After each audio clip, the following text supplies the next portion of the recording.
Bora Falar, com Juliana Lafron.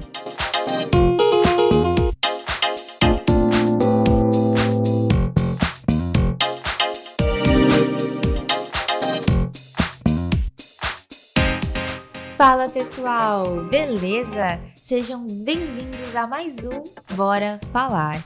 Eu sou Juliana Lafron e estou com você aqui todas as quintas-feiras às 20 horas. E aí, bora? Gente, esse programa é produzido por Beni Coquito Filho, Caio Nóbrega, Lua Matos, co-apresentado por Kaique Barbosa, tem uma equipe incrível e nós falamos aqui do Juicy Hub, o maior hub de inovação da Baixada Santista. É um espaço incrível de inclusão, compartilhamento e transformação. Tem tudo a ver com o nosso programa, né? E a gente sempre traz aqui, como vocês já sabem, convidados incríveis com assuntos relevantes, informações que você precisa saber. E hoje não é diferente. E aliás, eu sou suspeita para falar dela, porque ela já esteve no Bora Conhecer. Ela já esteve no Bora Falar quando ele era apenas uma live lá no Instagram, o nosso programa Raiz, né? Ela faz parte da nossa história e hoje está aqui novamente, ela já é de casa. Boa noite, Cris. Tudo bem com você? Boa noite, Ju. Você, como sempre, linda, impecável nas suas colocações e nos seus programas, nas suas ideias. Eu sou sua fã também, sou suspeita para falar de você. Obrigada pelo convite. Imagina, Cris, a gente que agradece. Gente, Cris Zamari. Oi, falei certo o nome, consegui falar. Cris Zamari, ela faz um trabalho incrível aqui na cidade, tem aí uma trajetória de luta, de militância por uma causa muito importante, que é a dos direitos humanos. No mundo atual, na sociedade que a gente está vivendo, é imprescindível falar disso, né? E atualmente, ela é presidente da Comissão de Direitos Humanos da OAB, e também é coordenadora de defesa de políticas públicas para as pessoas com deficiência na Prefeitura de Santos. E Cris, a gente sempre começa o programa apresentando nosso convidado, nossa convidada, e na sequência a gente faz a seguinte pergunta: quem é a Cris Zamari? Como que você gostaria que as pessoas te enxergassem? Porque quando a gente fala da questão dos direitos humanos, enfim, podem vir vários rótulos, estereótipos na mente das pessoas, Então, como que você quer ser ouvida? Primeiro, eu gostaria de me autodescrever, que eu sempre começo as minhas palestras e as lives dessa forma. Eu sou mulher, de pele morena clara, cabelos castanhos, olhos castanhos. Estou vestindo uma camisa branca de botão e sentada aqui com a Ju, que se quiser também pode se autodescrever. E sou mãe, eu gosto muito de começar assim. Sou mãe de duas pessoas assim, que eu considero a minha maior motivação para estar lutando por um mundo melhor, por direitos humanos, para todos, um mundo para todos. Mãe do Bernardo, de 16 anos, com síndrome de Down, da Valentina, de 14 anos, sem deficiência. E, obviamente, tudo isso que hoje eu luto para que aconteça, para que as pessoas consigam enxergar de uma forma cada vez mais natural, fruto de tudo que a gente já viveu, Eu, Bernardo, Valentina, e também na minha trajetória de vida antes deles, que eu sempre tive uma tendência mesmo nessa questão da justiça, dos direitos humanos, tanto que fui fazer direito. E, enfim, eu gosto de que as pessoas me vejam como uma pessoa que luta por um mundo melhor, uma advogada da diversidade. Não uma advogada pura e simples, mas uma advogada da diversidade mesmo.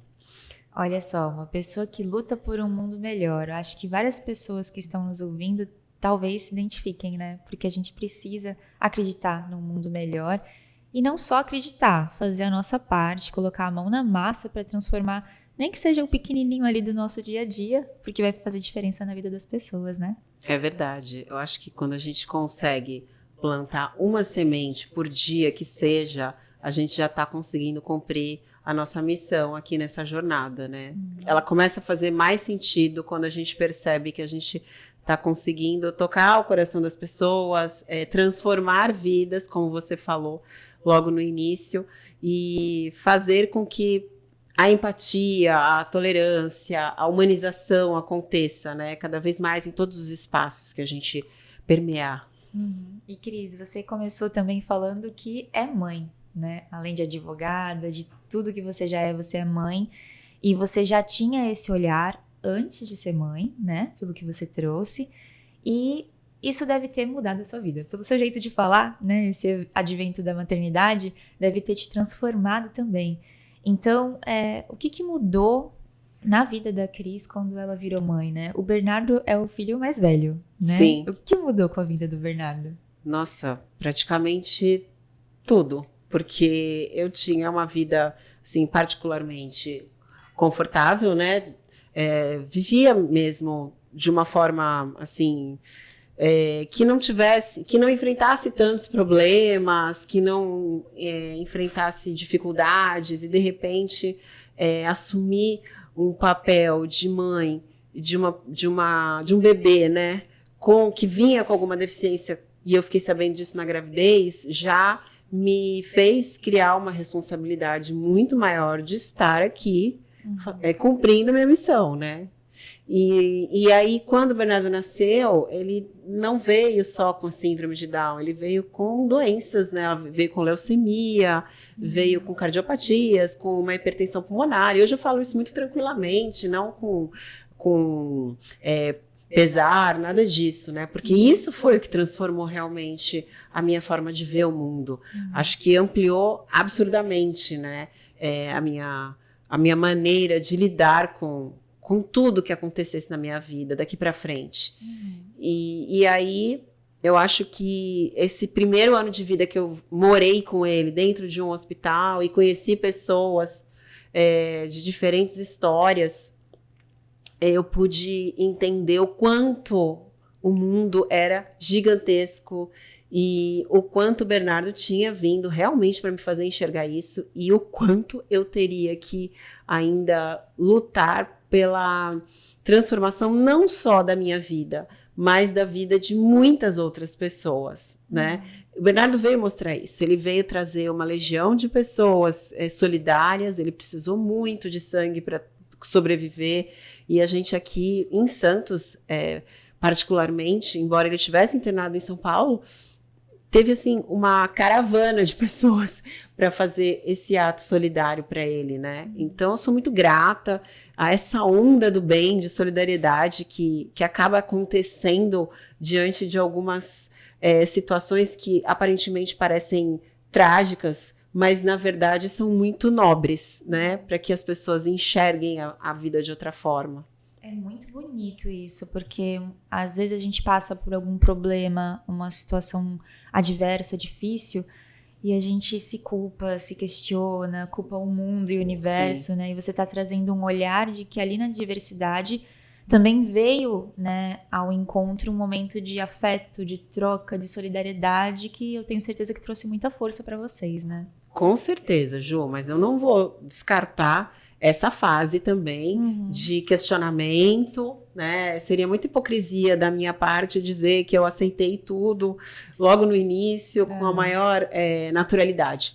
Não, a gente passa por um processo de questionamento, de por que comigo, sim, né? Já, lógico, a gente se pergunta o que agora eu preciso fazer, porque a gente nunca tinha passado por aquilo, né?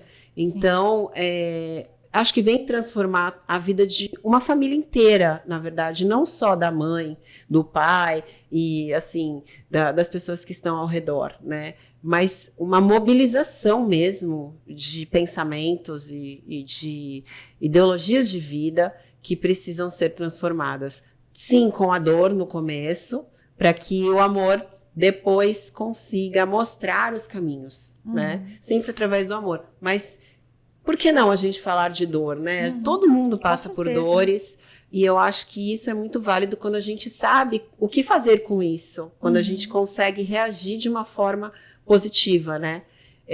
E não assuma aquela dor como algo que não pode ser mutável, né? Então, eu acho que tudo isso que aconteceu realmente me fez chegar até aqui e ver que eu não ia estar sozinha e, ao mesmo tempo, muitas pessoas iam se aproximar de mim por conta até da afinidade do assunto, que é o que acontece hoje.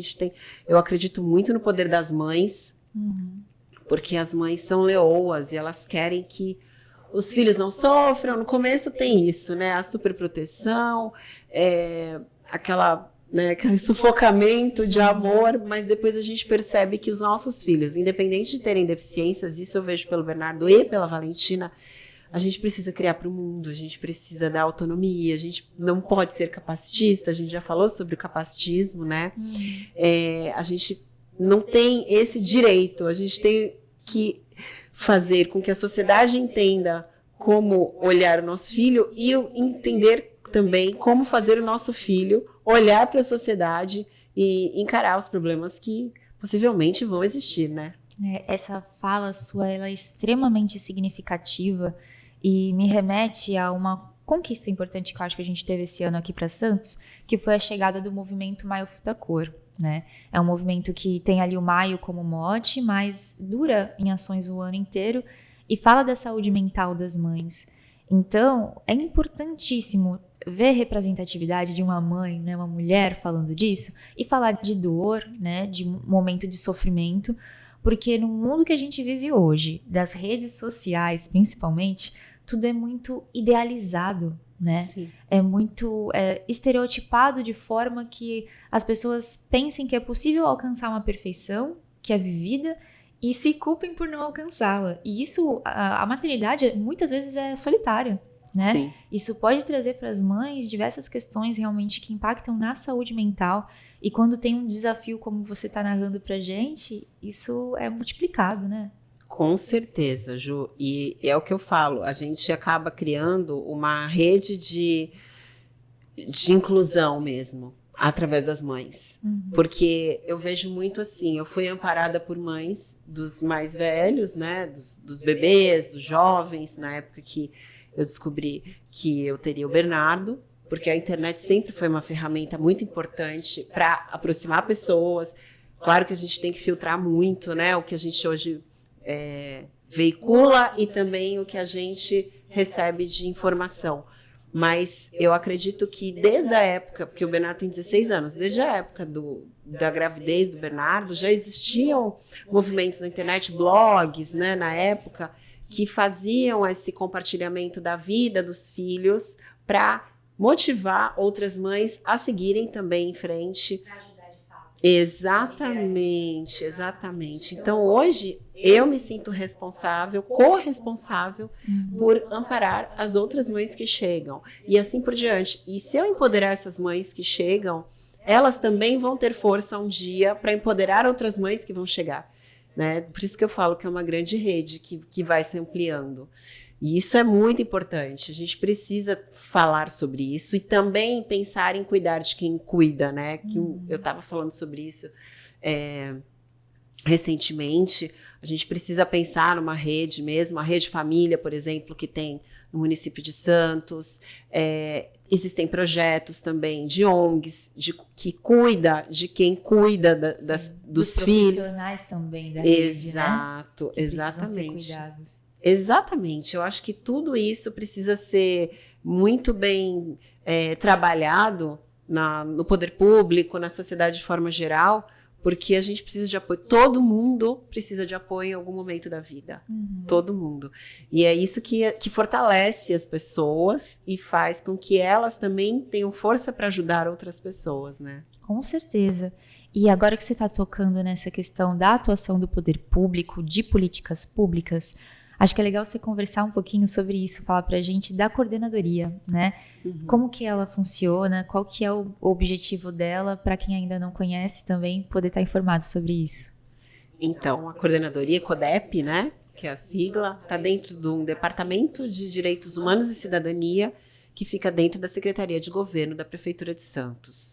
E lá nesse departamento, a gente tem os outros segmentos dos direitos humanos também sendo coordenados, que é o da mulher, da criança, do adolescente, do idoso, agora da diversidade, né, esse ano, e da igualdade racial. Então, a gente trabalha de forma transversal, nenhuma coordenadoria, na verdade, a gente já conversou muito sobre isso, nenhuma coordenadoria de um segmento dos direitos humanos consegue trabalhar de forma isolada, individualmente. A gente sempre está fazendo eventos e projetos com outras coordenadorias, né? Porque a pessoa com deficiência, por exemplo, ela pode ser criança, adulto, idoso, pode ser branca, negra, oriental, ela pode ser gay, lésbica, transexual, heterossexual também, homem, mulher. Então, tudo isso precisa ser avaliado dentro de um contexto de humanização. E a coordenadoria tem políticas públicas também específicas para atendimento das necessidades mesmo que apresentam as pessoas com deficiência e de forma assim bem acessível na questão da prestação de serviços e na garantia de cidadania, né? De permear os espaços públicos e privados de uso coletivo cada vez com mais dignidade, com mais conhecimento das pessoas que estão ali no atendimento, na linha de frente. E a gente faz essas campanhas. A gente faz campanha de conscientização. Eu digo a gente, né? A coordenadoria em si, que é uma coordenadora. Mas eu digo a gente porque cada vez que a gente envolve as outras coordenadorias, a gente ganha muito mais força, né? Para agir com esses segmentos. E aí a gente tem na coordenadoria hoje o Pré-Acessível, que está se ampliando. Hoje ele está situado no Canal 3. É um programa de suma importância que não atende apenas munícipes, mas turistas, e vem muito turista para cá só para ter o direito do acesso ao banho de mar. É maravilhoso. Que parece que é algo tão simples e às vezes as pessoas não dão o valor que deveriam, né? Porque não tem dificuldade de acessar a faixa de areia, não tem dificuldade de acessar o mar. E as pessoas que não têm essa autonomia e que têm esse desejo, muitas pessoas a gente colhe muito feedback, né? De que é a primeira vez que eu tô conhecendo o mar, sendo que a pessoa já chegou na fase adulta, né? E realiza o sonho de tomar o seu banho de mar. Então lá a gente tem toda a estrutura, desde do início, né, da passarela, tem os banheiros adaptados. Recentemente a gente recebeu a ONG Integrar de Sorocaba, que vieram 90 pessoas. Nossa. A gente deu toda a estrutura, a CET ajudou, a Guarda Municipal ajudou, é isso que eu falo, trabalho em rede, sabe? A Secretaria de Cultura também ajudou, né, com a sessão da concha acústica para que houvesse a troca de roupa, de fraldas, né, que eram pessoas com paralisia cerebral também. E o Pré-Acessível, através da nossa coordenadoria e da Secretaria de Governo, também deu todo o respaldo com os monitores, né, que recepcionaram essas pessoas, com o banho de mar também nas cadeiras anfíbias. E depois com todo o acolhimento na faixa de areia, né, que a gente sabe que eles sabem fazer isso muito bem, né. Nós temos uma tenda lá no Canal 3, que funciona das 9 às 15 horas.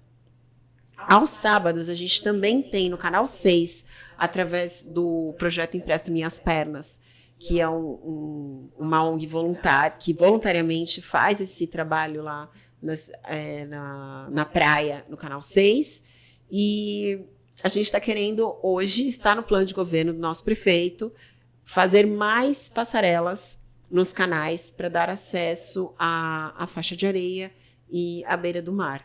Tá? É muito importante, né? O ideal é que todos os canais, todas as áreas da praia fossem dessa forma, né? Sim, e às a vezes gente vai chegar lá. Vamos chegar lá e imaginar que muitas pessoas podem ter vivido a vida inteira em Santos e nunca de frente para a praia, e olhando o mar sem poder fazer uso, né? E quem faz esse uso, às vezes naturaliza E não para fazer essa reflexão, né, Cris? Exatamente.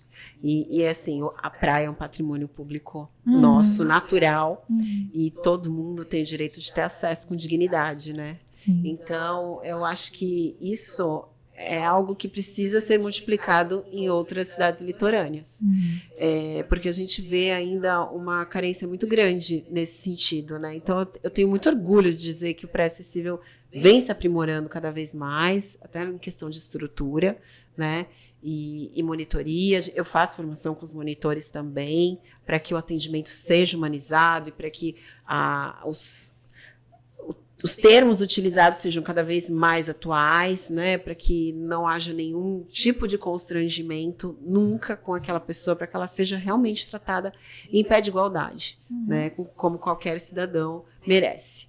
E falando disso, Cris, eu acho, a gente já falou desse assunto, mas é sempre válido citar, porque acredito que muitas pessoas ainda têm dúvida, né? Certo. Em relação aos termos, quando a gente fala de pessoa com deficiência, o que você pode trazer que mais comumente é falado de forma errada e qual é a forma correta de se tratar, abordar o assunto para evitar constrangimentos e situações desagradáveis também, né? Sim, e às vezes as pessoas falam de uma forma tão espontânea e assim, de uma forma tão acostumada. Desconhecimento mesmo, né? Porque passa de geração para geração que a deficiência é um problema. Então eu ouço muito assim, o teu filho tem problema, né? Probleminha, tal. E na verdade, não é um problema, é uma condição humana. Então, hoje a lei traz, né, a Lei Brasileira de Inclusão, junto com a convenção, né, que veio anteriormente, o termo pessoa com deficiência, para dizer sempre que antes da deficiência existe uma pessoa, um ser humano. E aí ela tem uma deficiência, né? A deficiência vem depois, mas ela não tem só a deficiência, ela tem várias outras características que vão defini-la, desculpa. E aí, o que a gente pensa hoje, né? Foi muito usado, até na Constituição Federal ainda esse termo, pessoas portadoras de deficiência. E eu acho que a gente precisa sempre pensar no sentido real das palavras. Se a gente pensar em portador, né, você porta um RG, um guarda-chuva, uma bolsa, mas por quê? Porque você não está totalmente vinculado a esse objeto. Você pode simplesmente deixar a sua bolsa num canto para ir fazer suas coisas, seu guarda-chuva, o seu RG, certo? A deficiência, ela é uma condição sua, você não tem como tirar, né? Você não vai tirar a sua síndrome de Down, não vai tirar o seu autismo, um pouquinho para ir tomar um banho, por exemplo. Então você possui, você tem, simples assim. Então, eu tenho uma deficiência, ponto. Pessoas com deficiência. Né? Então, que fique muito claro, gente, portadores, necessidades especiais, nada disso precisa hoje ser propagado. A gente precisa hoje usar o termo correto, e que é muito mais simples e é um só, né? E claro que é muito bom a gente falar sobre essa evolução, porque tudo evolui, ainda vai evoluir mais, porque já foi muito tratado como termo pejorativa a deficiência, né? Aleijado, manco, né? Surdo-mudo, que não existe. A pessoa surda não é muda, não necessariamente. Ela tem cordas vocais, ela emite som, então a pessoa é surda. Existem pessoas só mudas, que não são surdas, né? Então, a gente não precisa vincular o surdo com o mudo. E a pessoa que tem uma deficiência intelectual, ela não necessariamente tem uma deficiência mental. Hoje também já foi separado essas duas definições. Isso é muito importante. Né? Exatamente. Deficiências mentais, hoje, acho que todos nós, depois da pandemia, acabamos adquirindo. Né? Doenças mentais e deficiências mentais, porque a gente acaba ficando realmente com todo o nosso cérebro um pouco bagunçado em relação ao que realmente a gente sempre viveu. A gente quebrou a rotina bruscamente, a gente teve que se ressignificar como profissional, como mãe, como a gente, né, virou professor, a gente, né, quem tem filho em casa. virou professor, virou dona de casa, gente que não era dona de casa, que teve que virar dona de casa, continuar trabalhando, ou seja, algumas deficiências você se descobre com elas nesse período crítico de muita mudança, né? E eu acho que é isso que é o mais importante, né? Falando em termos, a gente fala muito hoje em capacitismo, porque assim como o racismo está para o negro, o machismo está para a mulher, o capacitismo está para a pessoa com deficiência. É a mesma coisa, é você agir com preconceito e discriminação em relação a uma pessoa por conta da sua deficiência. Tratando como pessoa de menos-valia, menor valor de produção, pessoas que são incapazes, que vêm com defeito.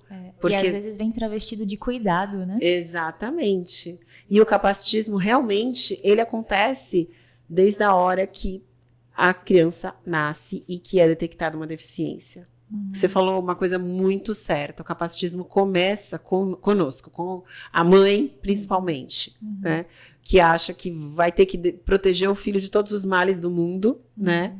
E acaba não oportunizando situações e vivências totalmente necessárias para que ele se desenvolva plenamente, né? Porque todo mundo cai, todo mundo rala o joelho, todo mundo se machuca, todo mundo tem que aprender a levantar. Tem coração partido. Exatamente. No momento da vida. Todo mundo leva pé na bunda uma vez na vida, não é? Ou mais vezes na vida. Então, tem mães que acham que os filhos não podem ter relacionamentos. Isso é um capacitismo, né? Não vai ter condição, não vai ter maturidade. Mas por quê?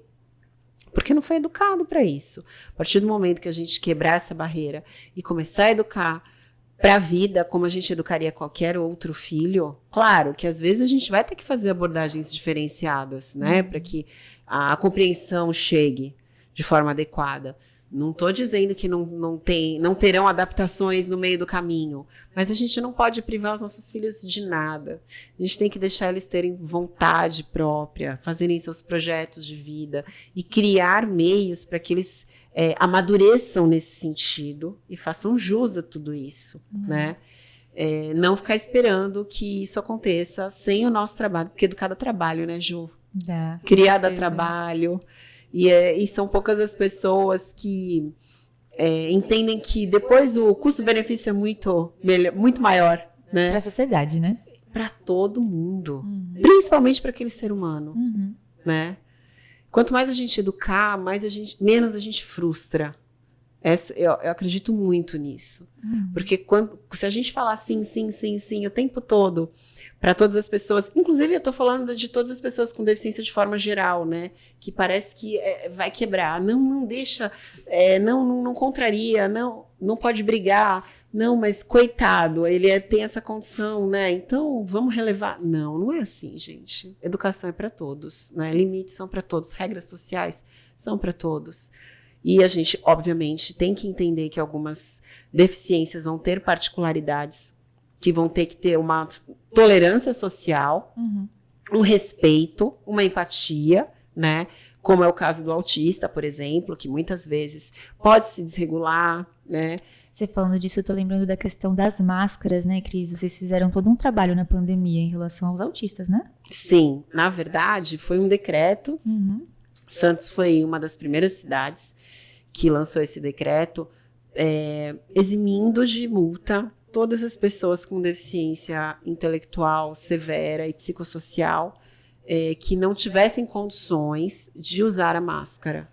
Mas as condições, a gente sabe que não é questão de eu não gosto de usar máscara, porque ninguém gostava. É uma condição realmente que não se controla, que é algo agressivo.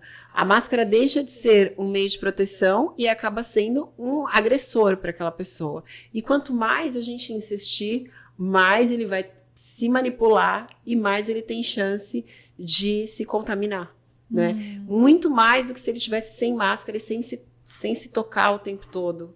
Porque dá a sensação de asfixia, dá uma sensação assim, de sufocamento mesmo nessas pessoas. E a gente entendeu, obviamente, a aflição dessas mães que deveriam em algum momento sair nas ruas com seus filhos, até para a questão de atendimento médico, educacional. de alguma forma, algumas mães teriam que sair com seus filhos até para trabalhar, porque não teriam com quem deixá-los, né, nesse período. E a gente acabou achando que esse decreto seria importante para nossa cidade. E essa questão da sociedade, né, do olhar, da tolerância, do entendimento, eu acho que é tão importante, porque as mães, muitas vezes os pais, podem não saber lidar com a questão porque não são educados para isso. Como você falou que a educação é muito importante, né?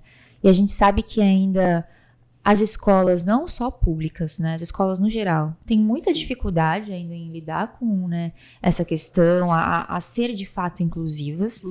E eu ainda vejo pessoas com o entendimento que eu percebo que não é por mal, mas com o entendimento de que seria melhor retornar aquela política. E a gente teve um processo de tentativa de retrocesso nesse sentido, né? Sim. De separar a escola para pessoas com deficiência separada da escola, né, tradicional, digamos assim.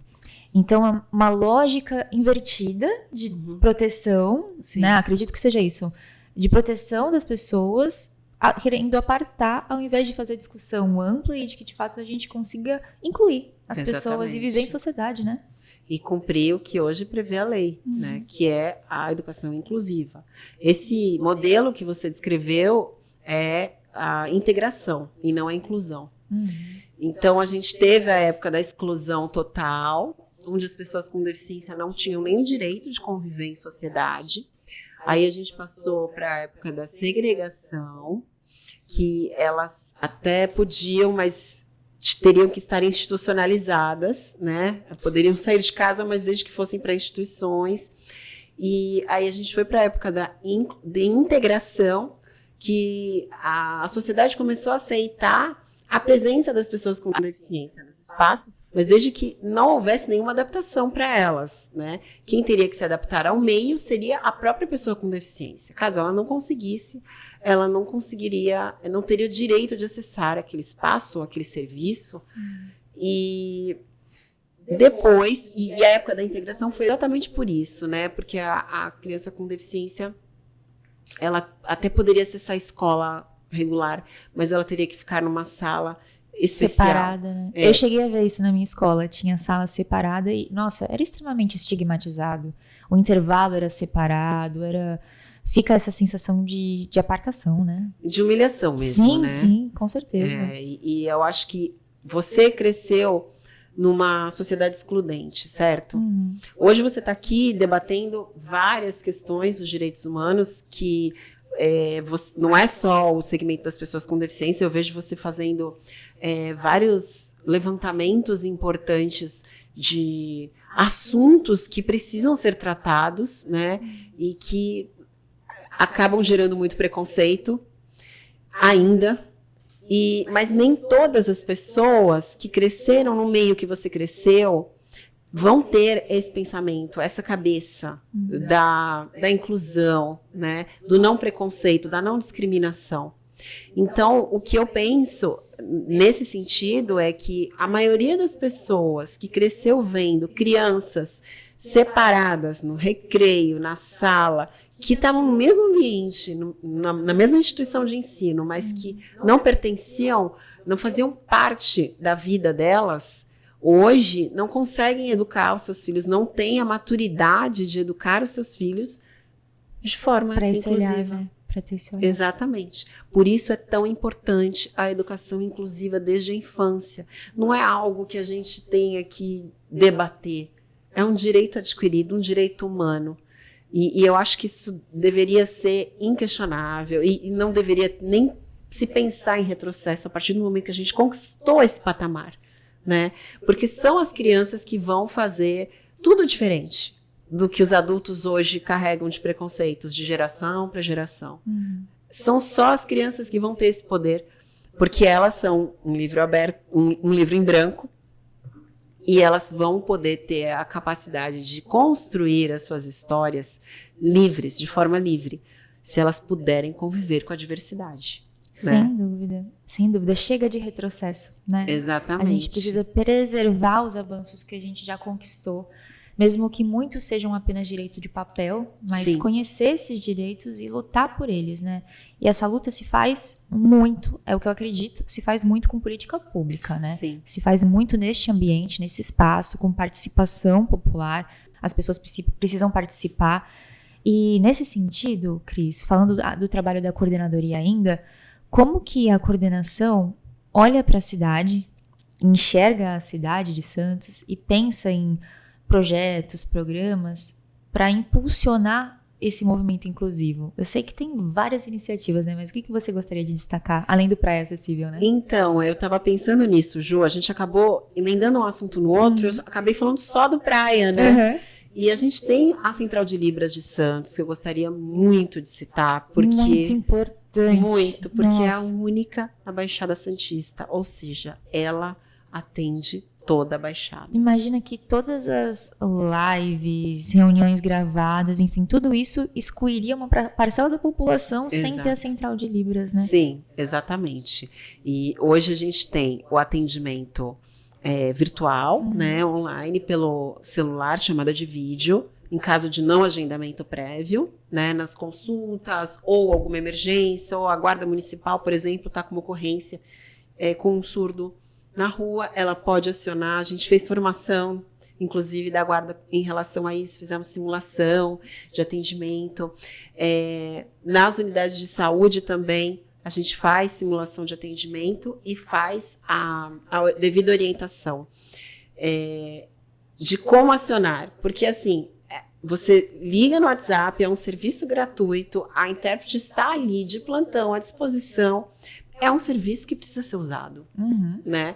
E se você agendar, inclusive a gente vai posteriormente acompanhar um parto de uma família surda com a intérprete. E o hospital, que é a Policlínica, eu faço questão de dizer que é uma policlínica do Bom Retiro, autorizou já a entrada da intérprete de Libras e o nosso registro, né, para que a gente possa mostrar o quanto a Central de Libras é importante na nossa cidade. Vocês imaginam a emoção que vai ser esse momento, né? Vai ser a primeira vez que a intérprete vai acompanhar um parto em relação a uma família toda surda, né? Vai ser muito bonito. Não é só isso, né, que a intérprete faz, ela pode fazer interpretação de leitura de exames, de documentos, acompanha nas consultas até psicológicas, com autorização, obviamente, do paciente. Consulta ginecológica, qualquer consulta, dentista, odontológica, oftalmológica, qualquer consulta, o intérprete de Libras acompanha o paciente surdo. E mais uma vez falando, a gente atende Santos, São Vicente, Cubatão, Peruíbe, enfim, a gente atende todas as regiões aqui da Baixada Santista, justamente porque Santos é a única cidade que tem uma Central de Libras, né? Eu gosto muito de frisar isso. Abriu o concurso agora, a gente também vai aumentar o nosso corpo de intérpretes, porque a nossa missão agora é estender para atendimento 24 horas, não apenas horário administrativo, né? Porque as ocorrências podem acontecer de madrugada. Geralmente o surdo vai acompanhado, né? Quando existe alguma demanda de madrugada, porque é inevitável que tenha sempre alguém que não é uma regra. Tem gente que pode passar mal, mas se ele está passando muito mal, qualquer pessoa que está passando muito mal está acompanhada de alguém que está carregando, que está fazendo. Então, a gente ainda tem esse respaldo, entre aspas, que não serve de desculpa para a gente não ir em busca de um atendimento 24 horas. Mas a gente recebe muitas demandas em horário administrativo, muitas. E isso, na pandemia, foi muito importante também, porque muitos surdos desenvolveram a síndrome do pânico, o transtorno de ansiedade, e as intérpretes foram fundamentais nesse processo. Chegavam passando mal nas unidades de saúde e desesperados. Sem conseguir se comunicar para dizer o que está sentindo, né? Exatamente. Às vezes ligavam do Uber, olha, tô indo pro hospital, tô passando mal, eu tô com febre, enfim. E também quando tinha Covid, né? para informar. A gente, na época, fez uma divulgação assim, bem didática, até pelo portal da prefeitura. Fizemos uma cartilha para cegos sobre a Covid, formas de prevenção, de contágio, e para surdos, né? Então, isso a gente sempre passar informação de forma digna, para que eles tenham acesso e estejam no contexto, né, das notícias, é uma das premissas da coordenadoria, né? Tem a virada inclusiva, que a gente sempre busca se aproximar de entidades, de projetos que fazem um trabalho de inclusão para a divulgação da população, para que eles saibam que eles podem ter acesso, né? A gente tem a skate terapia, o surf adaptado, além do pré-acessível, né? A gente tem um trabalho fantástico do Cisco Aranha. O projeto é maravilhoso. Maravilhoso, né? Maravilhoso. E isso tudo é qualidade de vida. Aqui no Jardim Botânico, a gente inaugurou faz 2 anos o primeiro parque 100% acessível, parque público 100% acessível também da Baixada Santista, né? Ele foi pensado para todas as pessoas com e sem deficiência, para que tivesse uma interação de verdade de todas as pessoas. Então, o balanço, por exemplo, cabe a cadeira de rodas, e de frente pode ter um amiguinho, o pai, a mãe, o irmão, que nunca teve oportunidade de brincar diretamente com o seu irmão, né? E isso a gente está proporcionando também para várias pessoas. Quando a gente inaugurou o parque, que se chama Parque para Todos mesmo, né, por escolha até do Paulo Alexandre na época, vários adultos, Jô, foi a mesma coisa que acontece com o pré-acessível, foram lá realizar o seu sonho de brincar num playground pela primeira vez. Isso é muito emocionante. E não é emocionante assim de uma forma romantizada, não. Isso é emocionante de concretizar dignidade. Garantia de direito. É isso. Mínimo. É isso mesmo. É garantia de direito humano. O direito ao lazer está na Constituição Federal. Né? E as crianças não podem ser privadas disso, do brincar. Por isso que a Semana Mundial do Brincar, que também foi uma iniciativa do Paulo, foi tão importante que fosse concretizada na nossa cidade, né?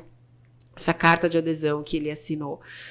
Porque a gente acaba mostrando a importância do brincar em todas as idades e une muito as crianças em todos os contextos, em vulnerabilidade social, crianças com deficiência, enfim. Crianças de raças e origens diferentes, né, que acabam nunca tendo oportunidade de se aproximar. As escolas públicas e as escolas particulares. A gente tem tudo isso na Semana do Brincar, né? Por isso que, mais uma vez, eu gosto muito de frisar nas crianças, para que a gente veja uma inclusão de fato. A nossa rede pública tem a inclusão, a educação inclusiva, tem o atendimento educacional especializado. É muito importante falar, não vou falar só da coordenadoria, mas falar do trabalho que a coordenadoria faz em parceria também com outras secretarias. E tem o profissional de apoio escolar, né, que é o PAEI. Tem o atendimento domiciliar também, caso a criança não tenha condições de acessar a escola. Então, o professor pode ir na casa do aluno para que ele cumpra o ano letivo, né? E, enfim, eu acho que a nossa cidade, ela tem uma premissa de inclusão e de acessibilidade mesmo, já inculcada de alguma forma, até por conta do número de idosos que residem aqui, né? Então, a acessibilidade, a gente tem a Comissão Permanente de Acessibilidade, que também foi instituída por decreto, aqui na gestão do Rogério, né, que eu tenho o prazer de coordenar também, e que envolve todas as secretarias de serviços públicos, de urbanismo, de edificações, todas, até de turismo, a SEDUC também, a SEMAN, todas de alguma forma ligadas à questão da inclusão e da acessibilidade nas obras, né? Porque a gente sabe que hoje, para conceder um alvará, por lei, tem que estar acessível. Para você agora fazer qualquer As reformas têm uma lei diferenciada, mas para você construir qualquer edificação hoje, a gente precisa passar pela comissão e precisa ter todas as formas de acessibilidade garantidas, né? Então, isso também está se propagando. A gente está recebendo vários projetos agora de revitalização do centro, todas olhando para acessibilidade. Claro que é um trabalho que é construído ao longo do tempo, né? Ao longo de um mandato ou de 2, quem sabe, porque a gente sabe que tem muita coisa a ser feita. Mas, por exemplo, a praia, né? A orla da praia. A gente tem uma nova ponta da praia completamente acessível. A gente vai ter um emissário que está fazendo também essa parte. A gente está trabalhando em cima da acessibilidade, do piso tátil, das placas em braille, dos banheiros adaptados. Enfim, eu acho que a nossa cidade tem tudo para ser uma cidade modelo, né? É uma cidade que é essencialmente turística. Nossos 2 bondinhos, temos 2 bondinhos acessíveis também, adaptados, para garantir ali o turismo no centro, né? Para todos. E cada vez mais estamos pensando nessa questão de mobilidade urbana também, né? Deixa eu pensar aqui. Temos a carteirinha de identificação da pessoa com deficiência. Essa era uma pergunta que eu queria fazer para você. Eu lembro que eu vi também, obviamente, pelo trabalho na prefeitura, mas em determinado dia a gente entrou nos ônibus e todos eles tinham cartaz do colar girassol, né? Uhum. O que é a questão do colar girassol? Que eu acho que muitas pessoas ainda não conhecem, né, Cris? Então, Ju, a gente fez uma divulgação e a gente quer continuar fazendo, porque a campanha é permanente, né? Então, a gente não pode parar de fazer a divulgação.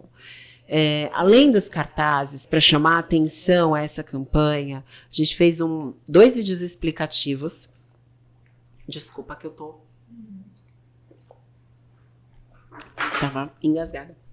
A gente fez 2 vídeos explicativos que estão no portal da prefeitura, explicando exatamente sobre a carteira de identificação da pessoa com deficiência e do colar girassol. A carteirinha veio antes, né? Mas hoje a gente vincula a carteirinha ao colar para o reconhecimento das deficiências ocultas ou não visíveis, que a gente sabe que tem várias. O autismo é uma delas, a surdez também, a baixa visão, quando você não tem uma bengala, quando você não tem um óculos que pareça que você tem baixa visão. Muitas pessoas precisam que se prove a deficiência para poder entendê-la. E a carteirinha vem validar isso. Ela vem com o CID, ela vem com contato de algum acompanhante ou do representante legal, com o atendimento prioritário ali, já gravado, né, quando preciso, para que ela tenha acesso aos espaços e não sofra nenhum constrangimento. A carteirinha é para todas as pessoas com deficiência que quiserem, né? Ela tem âmbito facultativo, ela não é obrigatória. E o colar girassol da mesma forma, né? É a opção da pessoa com deficiência que acha que, por conta de constrangimentos constantes que vai passando no acesso, na tentativa de acesso com dignidade aos espaços públicos ou privados de uso coletivo, aderir a esse colar para que seja reconhecida com mais respeito, tá? Por isso que a gente hoje formou a Guarda Municipal, a nova Guarda, a gente está indo nos hospitais, nas UPAs, a gente está se aproximando das pessoas que fazem esse atendimento e que muitas vezes, por desconhecimento, como você mesma falou, não por mal, acabam negligenciando os direitos dessas pessoas. Que às vezes é algo muito simples de se fazer se a gente tiver a informação correta, né? E o feedback está sendo muito positivo nesse sentido, sabe, Ju? Eu acho que a última vez que eu fui foi na Policlínica do Gonzaga.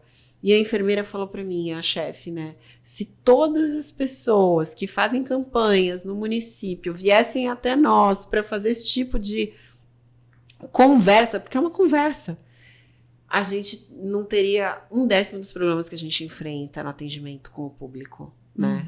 E a gente serve a população, a gente tem essa obrigação de saber tudo que existe para eles, para poder informá-los, né? Você também faz um trabalho incrível nesse sentido, né? De conscientização, principalmente no segmento da assistência social, que envolve muitas pessoas vulneráveis, que assim, são desrespeitadas diariamente pela sua condição, né? E eu entendo, eu vinculo muito eu partilho disso, né? Dessa tua angústia de fazer chegar no maior número de pessoas possível as informações, os Centro Pop, os Bom Pratos, né? Que muitas vezes a gente vê as pessoas passando fome e por R$1 ela consegue uma refeição digna, muito, muito boa, de qualidade, né? Uma não, todas por dia, né? Que ela precisar. E às vezes as pessoas, por conta de desconhecimento, acabam não passando essa informação. Hoje, por sua causa, eu falo com várias pessoas em situação de rua e passo informações. Mas por quê? Porque você fez essa campanha, né? E por isso que a gente não cansa, a gente não pode cansar de promover campanhas e elas têm que ser permanentes. Não dá pra gente simplesmente lançar, colocar cartaz no ônibus, nas policlínicas, nas escolas, que a gente também colocou nas UMES, né? E eu fiz questão de estar presente numa reunião inicial, né, no mês de março, em que todas estariam presentes, todas as diretoras estariam presentes para falar sobre a Central de Libras e a campanha do Colar Girassol. Até porque, Ju, as professoras, né, que têm acesso a essa informação, porque às vezes elas falaram para mim, depois que eu expliquei, nossa, eu vi meu aluno com esse colar, não sabia nem do que se tratava, porque a mãe também não me falou. E aí eu falei, bom, eu tô aqui realmente, justamente para falar para vocês quanto é importante a gente conhecer o Colar Girassol hoje, que às vezes também parece que é algo que é só bonitinho, nossa, mas está rotulando a pessoa com deficiência. Não está rotulando a pessoa com deficiência. Ela não precisa colocar o Colar Girassol 24 horas por dia. Ela precisa colocar o Colar Girassol quando ela perceber que ela vai precisar de um atendimento específico. Na escola, por exemplo, muitas vezes as necessidades específicas daquele aluno, né, elas são determinadas. Putz, meu aluno tem autismo, ó, tá aqui na carteirinha, meu aluno tem uma deficiência intelectual, eu preciso adaptar um material aqui para o meu aluno, né? Eu preciso olhar ele com outro olhar, porque de repente ele não vai acompanhar a aula junto com os outros alunos, né? Então, eu acho que isso traz muito mais dignidade, mais uma vez falando, né? A gente está até sendo repetitivo falando nessa palavra, mas a dignidade da pessoa humana é o princípio fundamental na Constituição Federal, né? Para que a gente entenda o real sentido dos direitos humanos. E tudo isso que a gente fala de políticas públicas, né, de reconhecimento, de cidadania, de visibilidade, tá totalmente ligado à dignidade da pessoa. Aí você não ter que carregar um cadeirante, né, pela cadeira de rodas para subir uma escada, né, que deveria ser uma coisa óbvia, né? É você promover o acesso ao cego, né, através do piso tátil. É você não deixar ele sofrer constrangimento barrando a entrada do cão-guia junto com ele nos espaços, né? Porque isso tudo cansa muito. E, enfim, eu acho que a coordenadoria faz esse trabalho, né, de forma constante mesmo, diário, também atendendo pessoas que vão lá pedir a informação em relação, procurar mesmo em relação a algum direito que esteja sendo violado, ou do seu filho, ou de si mesmo, né, para que façam o intercâmbio. Então, a coordenadoria é uma ponte facilitadora do acesso aos direitos das pessoas com deficiência hoje no município de Santos, né? Eu conheço pessoas de todas as secretarias, não todas as pessoas, lógico, mas eu tenho contato com pelo menos algumas pessoas de todas as secretarias justamente por isso, para mostrar que a transversalização das políticas públicas dentro dos direitos humanos é completamente essencial dentro do poder público, né? Sem dúvida, Cris, e assim, eu acredito que Santos realmente já é uma cidade modelo em relação a essa questão. É claro que existem vários desafios ainda, que enquanto sociedade a gente precisa enfrentar, né? Isso é incontestável.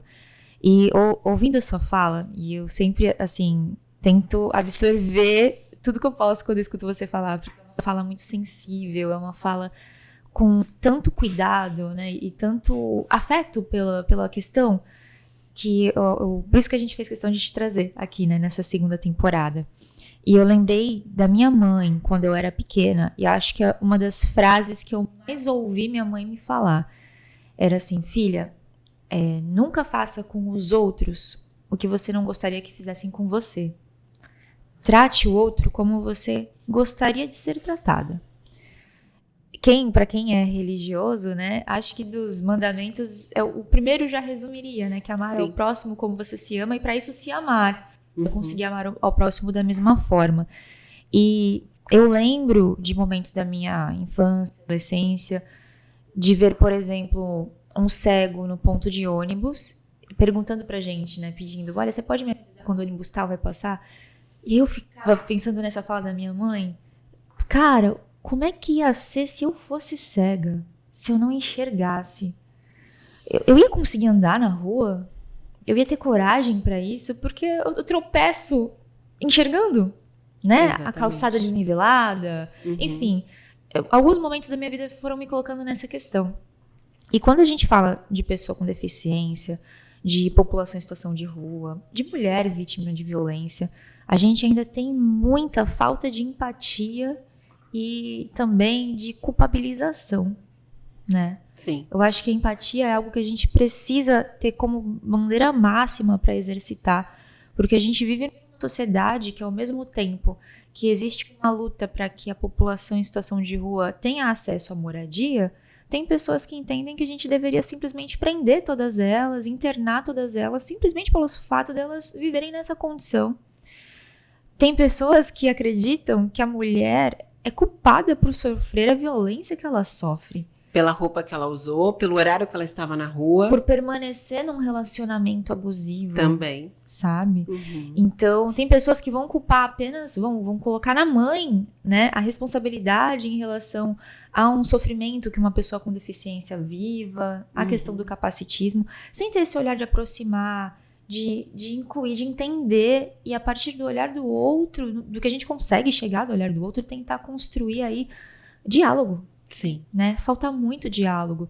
Então, eu vejo muito, eu acho que eu ainda nunca te falei isso, eu vejo muito a coordenadoria como um agente de existência necessária de provocação, tanto externa para a sociedade, quanto interna. Porque você trouxe várias falas de que na saúde a gente precisa trabalhar, porque tem profissionais que não sabem do colar, não sabem disso, daquilo.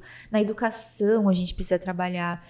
Então, se não houvesse uma coordenadoria como essa, a gente não teria ali um agente informado, apropriado da questão, para conseguir fazer essa provocação, tanto para o externo, quanto, talvez o mais importante, que é o interno na própria prefeitura, né? Sim. Que é um órgão gigantesco. Verdade. As pessoas acham que quando a gente trabalha na prefeitura, a gente sabe de tudo, conhece tudo que está acontecendo, né? E é um órgão tão gigantesco que às vezes, e aí é algo que a gente tem que combater com todas as forças. Sim. A instituição pode acabar sendo violadora de alguma forma, né? Com certeza. A gente lida com pessoas diversas, com vivências diversas dentro do poder público. Uma construção histórica de pensamento, né? Totalmente diferente da nossa, de repente, mas a gente também encontra pessoas alinhadas com o nosso propósito lá dentro, né? A gente está aqui exatamente porque a gente deveria estar aqui, porque a gente se alinhou e porque a gente já tinha que ter se encontrado naquela época,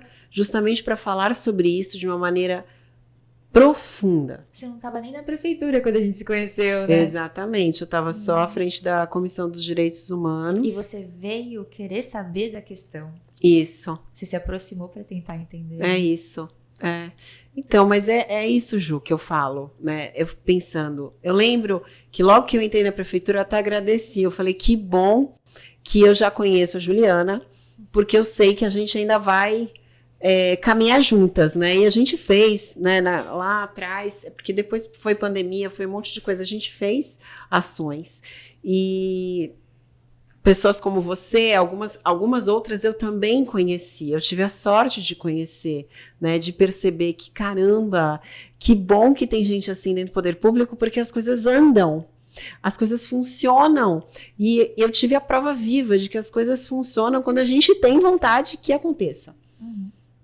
É muito simples isso. Se você quer trabalhar, você consegue. E aí você vai acabar sendo direcionada para as pessoas que estão alinhadas com você nesse propósito, dentro do poder público. É impressionante isso.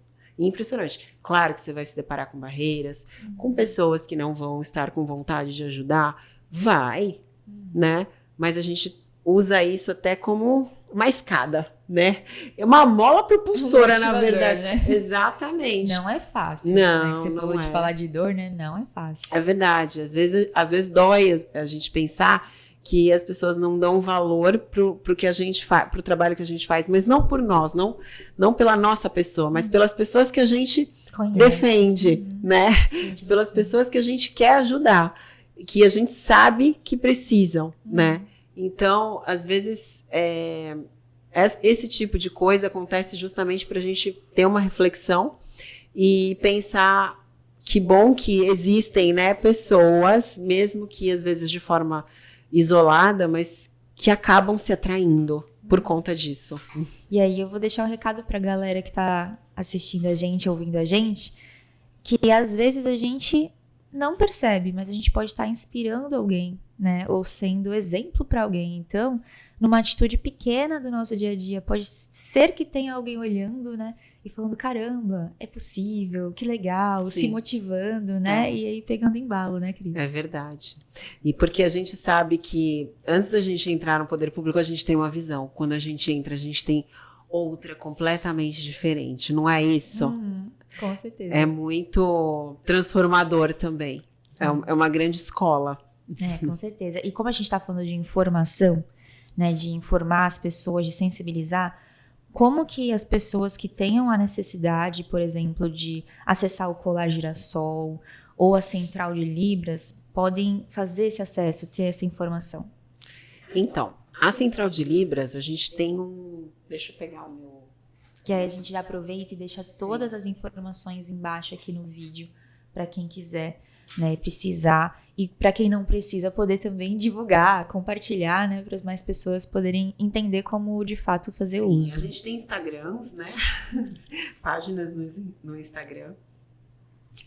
@Central de Libras Santos e @Praia Acessível Santos. A gente acabou não falando do programa Santos Acessível, que é o de incentivar as empresas a serem acessíveis e ganhar a placa de acessibilidade com seus respectivos selos, né? Mas vocês podem acessar também o Instagram, que é o programa Santos Acessível, tudo junto. Então, ó, a Central de Libras, você pode acessar pelo telefone 99155-2377. Chamada de vídeo, é específico para a pessoa surda, tá? Esse telefone. Ela pode chamar, num caso emergencial, ela pode chamar do hospital, ela pode chamar da delegacia. E se a intérprete estiver disponível naquele momento, mesmo sem agendamento, ela vai até a pessoa, tá? Mediante agendamento, é centraldelibras@santos.sp.gov.br. É só solicitar, mandar o horário da consulta e o local, que a gente viabiliza a presença da intérprete de Libras nesse período, tá bom? O que mais? O Praia Acessível funciona todos os sábados e domingos, das 9 às 15 horas no canal 3, tá? E aos sábados, exclusivamente no canal 6 também, das 9 ao meio-dia. Aos sábados a gente tem uma programação vasta com vários... bicicleta tandem, caiaque, a própria cadeira anfíbia também, uma poltrona flutuante E eles são muito acolhedores. O pessoal do projeto Empresto Minhas Pernas são incríveis. Eu aconselho muito que vocês conheçam. Não é só para pessoas com deficiência, tá, gente? E para vocês acessarem a CODEP em relação ao colar, se você já tiver a carteirinha de identificação da pessoa com deficiência, você pode ir na rua 15 de novembro, 183, segundo andar, das 9 às 16, durante a semana, né? E adquirir o seu colar. Se você não tiver a carteirinha, aí você vai até o Poupa Tempo com uma foto 3x4, com seu RG, documento, laudo, se não for do autismo ou da síndrome de Down, tem que estar atualizado, porque nós temos um decreto agora que não precisa mais de atualização, nem no laudo do autista, nem da síndrome de Down, até por questões óbvias, né? Que a gente já falou sobre isso lá no início, que a gente não tira a deficiência. E comprovante de residência em Santos, tá? Com esses documentos, você abre um processo que vai chegar para nós, a gente vai confeccionar a carteirinha e a gente vai ligar quando estiver pronta para você pegar a sua carteirinha. E se você tiver uma deficiência oculta ou não visível, você ganha o seu colar, se você quiser, tá? No momento de retirada da carteirinha. Legal, Cris. A gente vai deixar todas essas informações aqui embaixo, né, na descrição do vídeo. E eu também vou linkar o vídeo que a gente fez no Bora Conhecer sobre o Praia Acessível, para quem ainda não conhece poder já ter uma ideia de como funciona. E a gente fez um vídeo com o Empresto Minhas Pernas, mas foi no carnaval, na época, né? Foi antes da pandemia. A gente vai deixar por lá também para o pessoal poder ter uma noção sobre isso, porque aí, quem sabe, desperta o interesse de ir pessoalmente conhecer, né? Bacana, Ju. Eu agradeço demais por você abrir sempre as portas para falar de inclusão de maneira irrestrita, não só em relação às pessoas com deficiência, mas do ser humano em si, que precisa de um olhar, né? Todo mundo precisa ser visto, todo mundo precisa ser reconhecido como cidadão. A gente não precisaria ter uma lei específica de inclusão da pessoa com deficiência, porque todos os direitos ali garantidos são direitos que não tem novidade nenhuma para ninguém, são direitos de todos. Desde 88, né? Exatamente. E depois com a Convenção da ONU, né, que foi incorporada à nossa Constituição, não tinha como mais a gente pensar em criar mais lei, mas mesmo assim a gente criou uma lei regulamentadora, que é a Lei Brasileira de Inclusão, que vem regulamentar a Convenção e vem também tipificar como crime as formas de preconceito e discriminação em razão da deficiência. Não é um código penal, mas traz tipos penais. E isso hoje é um grande ganho para a população com deficiência, porque nunca teve penalização. E hoje a gente pode falar, sim, em penalização para aqueles que cometem o preconceito, a discriminação em relação da deficiência por ação ou omissão, né? Porque quando a gente se omite de promover a acessibilidade e a inclusão, nós também estamos sendo preconceituosos e cometendo um crime. Isso é muito importante, né? Porque ainda se faz necessário dispositivos para a gente conseguir, de fato, algumas garantias, né? E viabilizar questões que deveriam ser naturais na nossa sociedade. E isso tem muito a ver, Cris, com uma matéria que eu quero comentar com você. A gente tem um quadro aqui no programa que é o hashtag Não Vire as Costas, o pessoal já conhece. A gente sempre traz uma notícia para conseguir conversar com o convidado e eu acho que você vai gostar de discutir essa aqui. Ela fala que apenas 1 a cada 7 pré-candidatos, né, a governos estaduais esse ano são mulheres. 1 a cada 7. Segundo o levantamento da Folha, esse percentual é inferior ao registrado nas eleições de 2018 e pode ser ainda menor, já que parte delas ainda não foi referendada pelos partidos, né, que já é uma outra questão também. Até agora, 22 mulheres se lançaram pré-candidatas a governos estaduais, em um total de ao menos 161 nomes. Nossa. Que devem concorrer aos cargos de executivo estaduais. Essa representatividade, né, que eu falei aqui, fica em torno de 13,6%. Tá. Falando da questão da mulher na política, da participação feminina, né? E a gente vive num país que mais de 50% da população é feminina. É feminina. E aqui a gente está falando de participação para se colocar na disputa eleitoral. Esse número é drasticamente reduzido quando a gente fala, de fato, das candidatas eleitas. Sim, né? Ainda diminui mais ainda. Eu sempre falo o exemplo daqui de Santos, de 21 cadeiras no Legislativo, temos apenas 3 mulheres eleitas. Sim. Né? A gente tem agora uma vice-prefeita, a Renata Bravo, que é extremamente combativa, né? Trabalha muito, tem uma escuta, como a gente está falando, né? Super aberta. Sim. E eu quero saber o que você acha, né? Mas falando da questão da pessoa com deficiência, da mulher ainda, que se faz muito necessário trazer, representatividade é muito importante. Muito. Né? Olhar para o mercado de trabalho e ver pessoas com deficiência, que era uma outra coisa que eu me perguntava, de entrar numa farmácia e nunca ser atendida por uma trans, por um travesti, não ser atendida por um cadeirante. Eu lembro de parar para fazer essa reflexão e falar, cara, por que isso acontece? Onde que essas pessoas estão?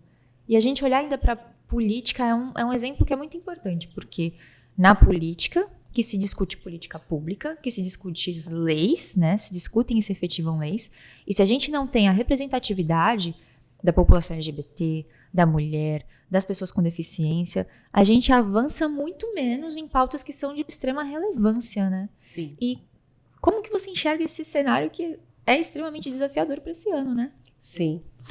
Na verdade, você pegou no ponto-chave, né? A representatividade importa justamente porque essas pessoas vivem as dificuldades que são traçadas socialmente em relação ao seu próprio segmento. Então, se elas não estiverem ali falando com protagonismo sobre aquele assunto e lutando para que as políticas públicas em relação a essa violação de direitos seja concretizada, para que cesse, né, de uma vez por todas a violação desses direitos, pouco a gente vai ver a questão da igualdade de oportunidades, a igualdade, na verdade, material, propriamente dita, acontecer.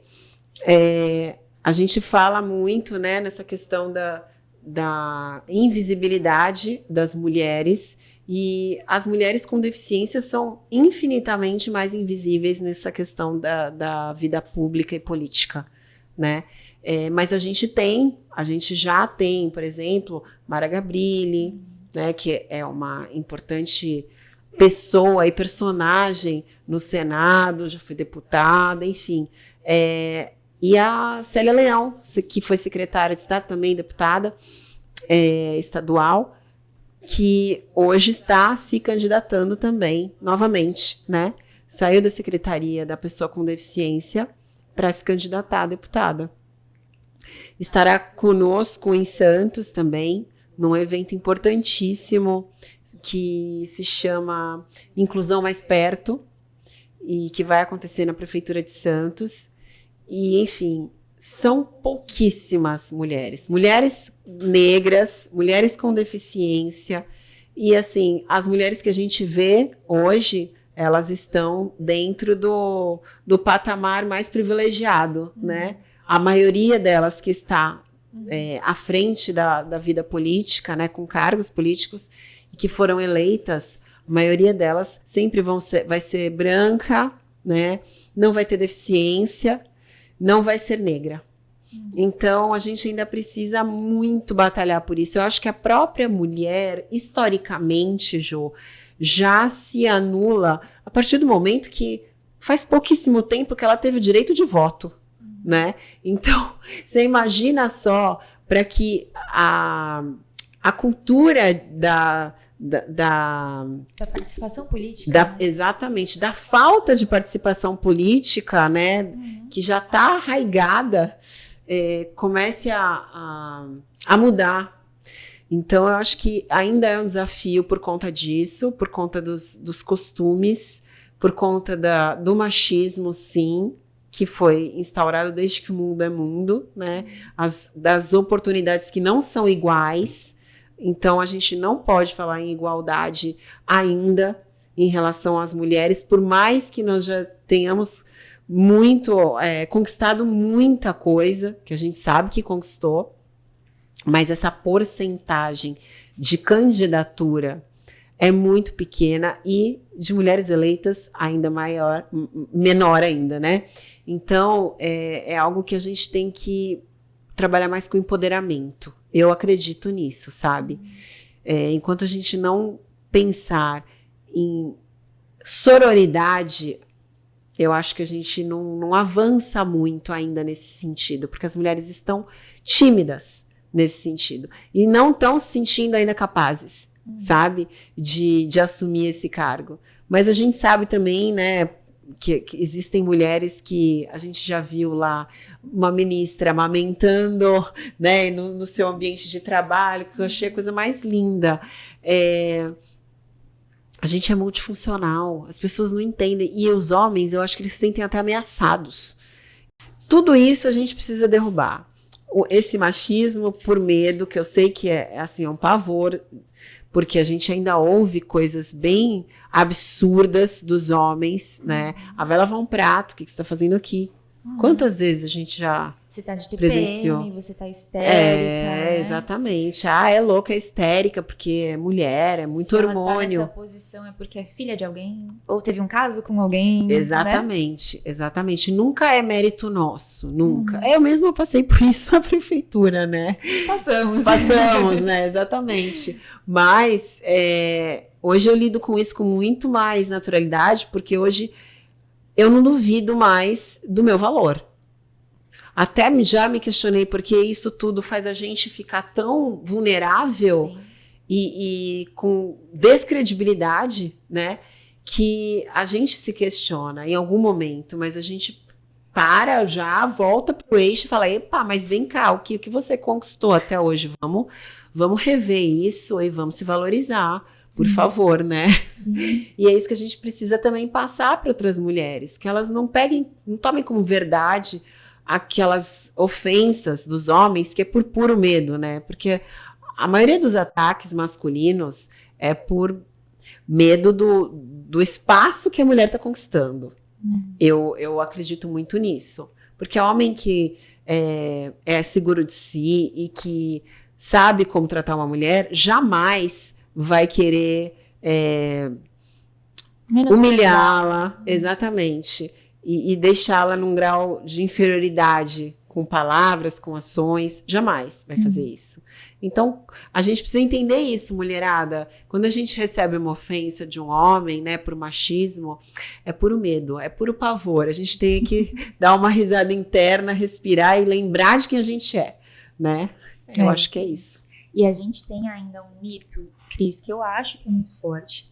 Em parte é mito e parte não é, porque por ser justamente um mito forte, que é de que a mulher, ela compete com a outra mulher. Que as mulheres são competitivas entre si. Sim. Né? Que estão sempre disputando e tudo mais. Eu acredito que seja mito, porque ele acaba ficando no imaginário, ganhando força e se reproduzindo, e aí se materializa. Então a gente vê, por exemplo, no ambiente de trabalho, e eu já senti isso, às vezes muito mais julgamento profissional, moral, por parte de mulheres, né? Vindo por parte de mulheres. E essa questão da sororidade que você falou é muito importante. Sim. Porque assim, partindo daquele pressuposto de se amar para conseguir amar outra pessoa e tratar como você gostaria de ser tratado, você... Aonde eu vou, que eu lembro de algo que você me falou, que eu aprendi, aquela história que você contou, se você depois quiser contar, do comerciante que não tinha rampa no comércio, e aí ele falou, mas ninguém aqui, PCD vem, então para que eu vou ter? Eu conto essa história pra caramba. E o que eu quero exaltar o seu nome, eu não vou me sentir ameaçada por você ser outra mulher.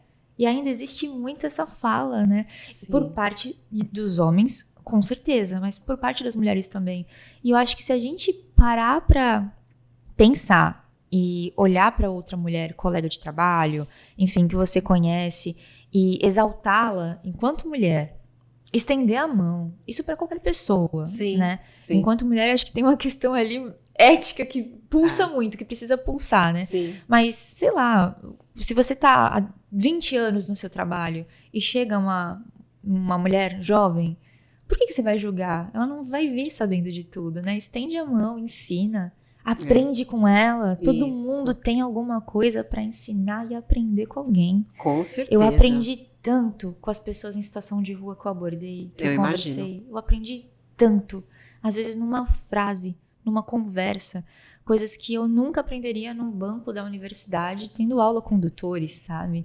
Então, a gente tem que se responsabilizar sobre isso, sabe? Sim. É fácil, entre aspas, ainda tem pessoas que não fazem essa discussão, mas dizer que esse dado é alarmante. Mas o que a gente está fazendo para mudar ele no nosso dia a dia? Tem um meme que fala, né? Não adianta ter mestrado, doutorado, se você não cumprimenta nem o porteiro, né? É bem isso que você falou.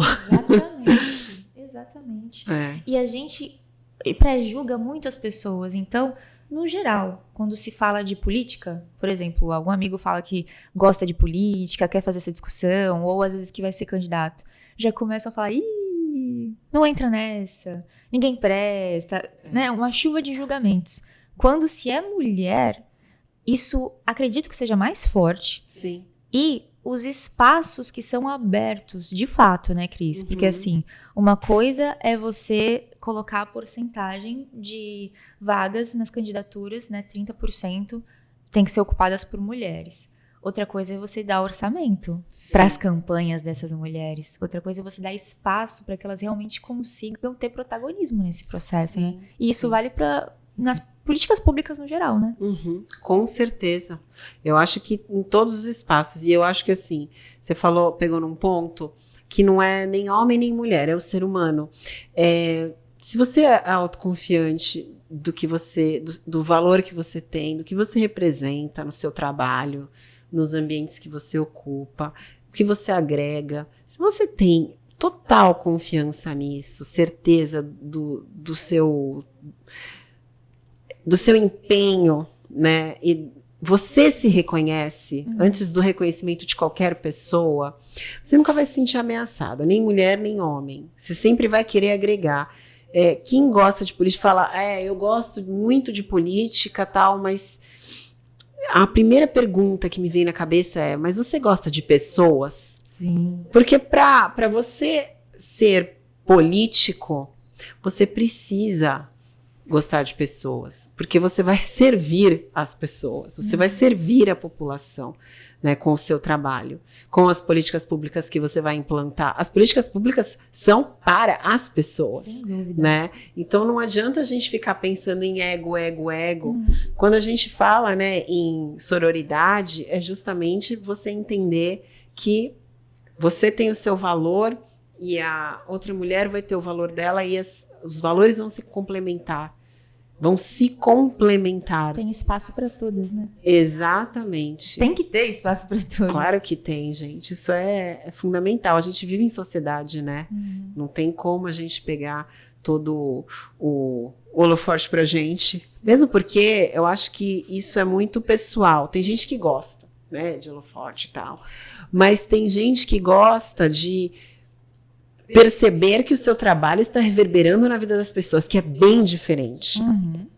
E isso incomoda as pessoas. Quando as pessoas, algumas, né? Eu tô falando aquelas que não são seguras do que realmente tem como objetivo de vida, não vão atrás e acabam se incomodando com o resultado dos outros.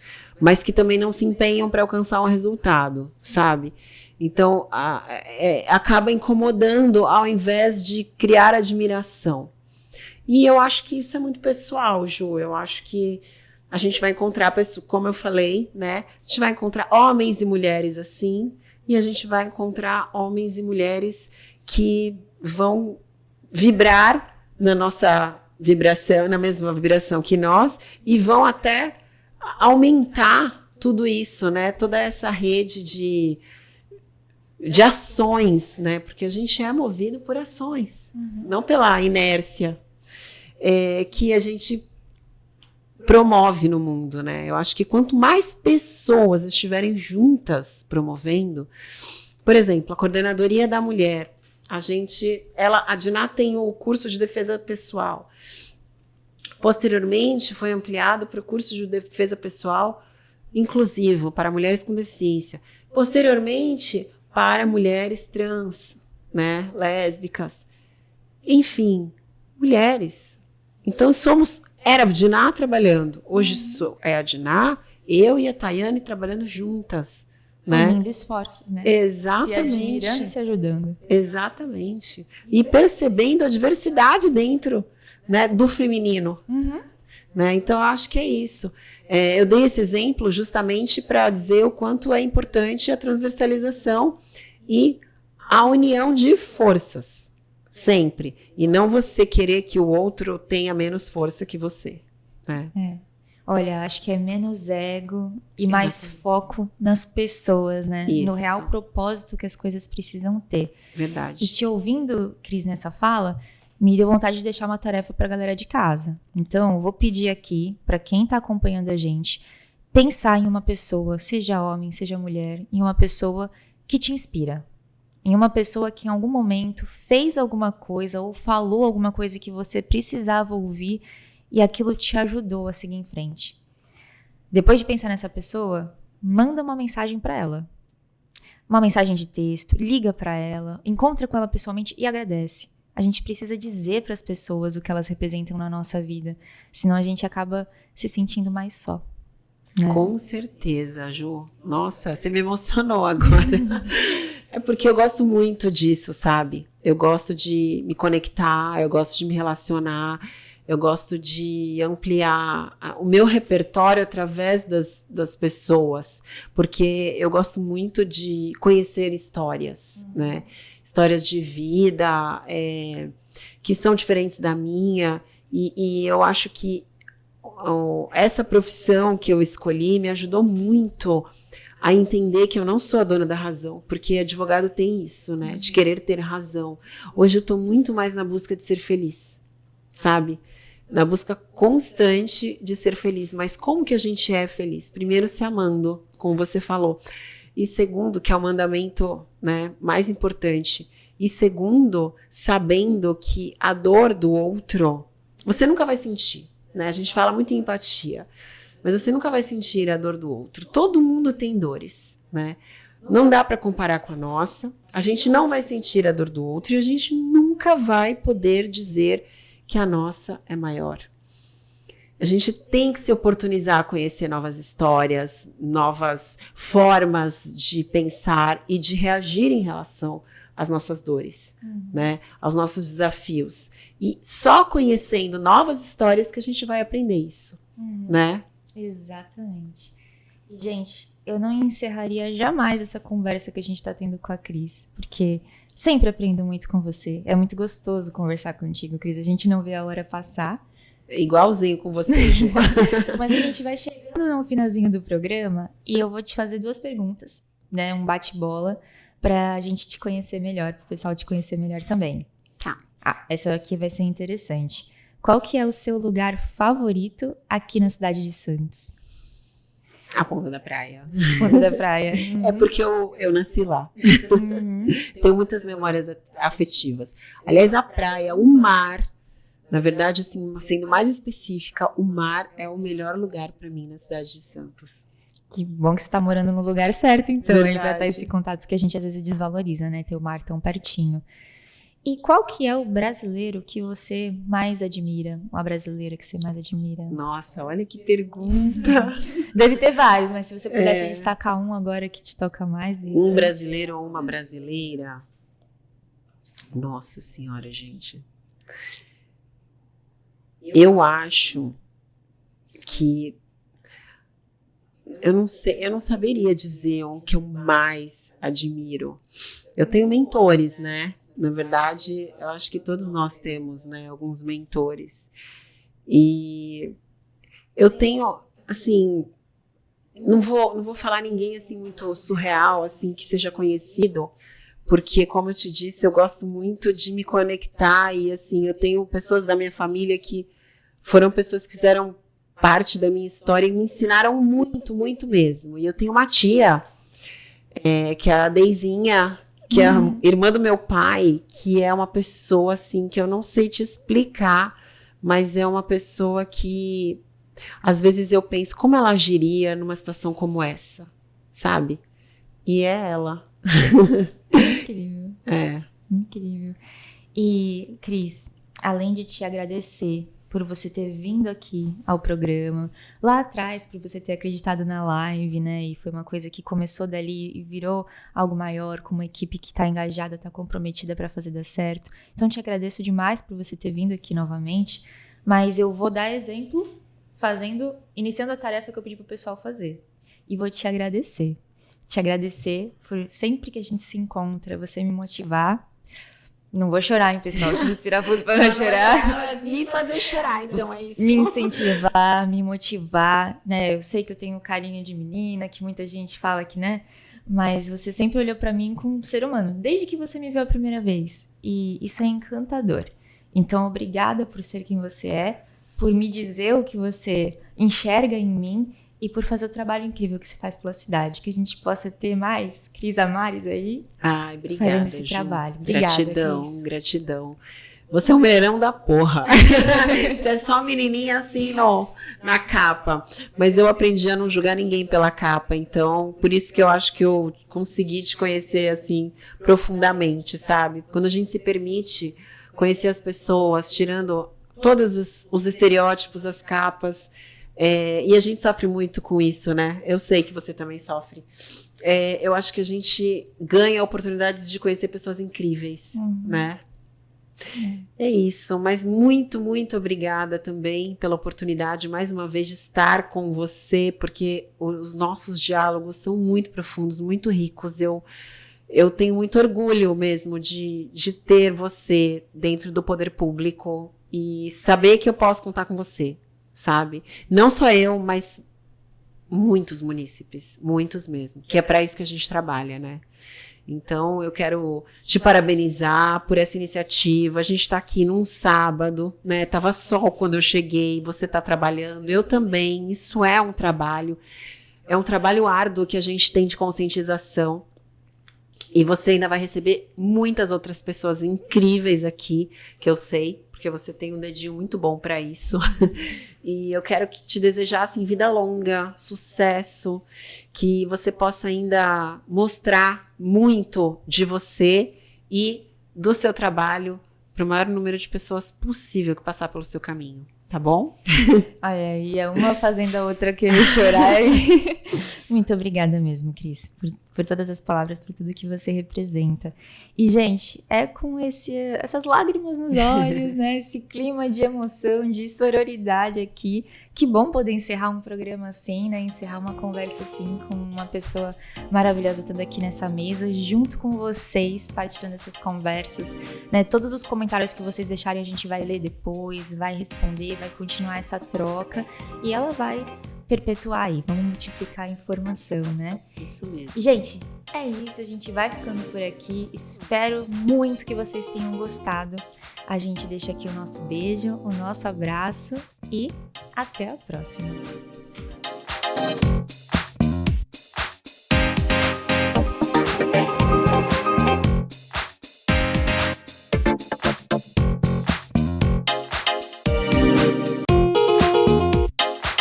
Acabamos de apresentar Bora Falar com Juliana Lafron.